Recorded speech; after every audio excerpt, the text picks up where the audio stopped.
Mimi sina chama chochote cha siasa na wala sijihusishi na siasa kwa namna yoyote ile. Ni mwananchi tu wa Tanzania. Kwa hivyo hata wakati nafanya baadhi ya vitu ambavyo nilivifanya ambavyo vimepelekea mpaka mambo yote yameweza kutokea, baadhi ya vitu ni misunderstanding tu, lakini mimi sipo kabisa katika siasa.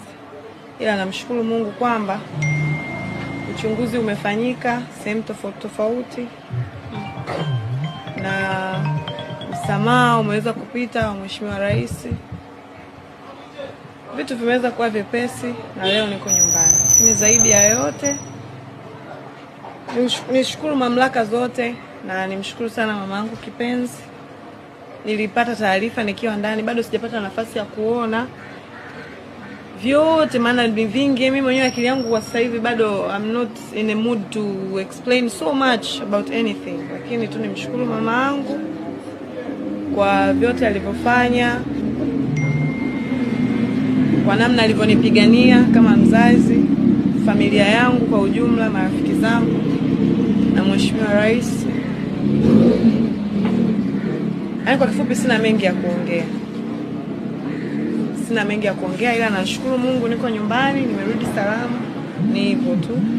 Labda kama mamangu ana kitu cha kuambia, lakini zaidi ya yote niwashukuru pia Watanzania ambao waliweza kufika magereza, ambao walifanya chochote kwa nafasi yao, walioniombea salamu nilikuwa napokea tofauti. Nawashukuru sana kwa upendo wenu. Lakini pia watu wengi huwa tukienda kutoa misaada, tunatoa tu misaada kwa watoto yatima, ila misaada inaweza ikapelekwa hata magereza. Kwa hiyo kwa watu mtakaopata nafasi, pelekeni misaada magereza. Pampers za watoto, pedi za mama, maziwa, kuna watoto wachanga kule, ndala, nguo, haya mabaibui, madera, kila kitu pelekeni kule misaada. Mnaweza mkaenda kama familia, kama kikundi. Hilo ndo kubwa ambalo mimi nimeliona kwanza la muhimu zaidi, kwa sababu kwa kwenda kule nimejifunza sana kushukuru.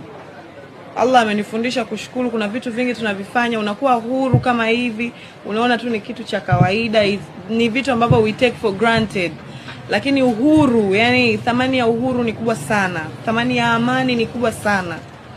Unapokuwa uwezi hata kugusa simu, uwezi hata kwenda sehemu chooni peke yako mpaka mtu akutizame unafanya nini. Sio maisha mazuri. Vurugu hizi, kuna vitu vika vinatokea vya vurugu. Unakuwa wewe unajiangalia tu wewe kama wewe kwa vibe zako na miemko yako, lakini kule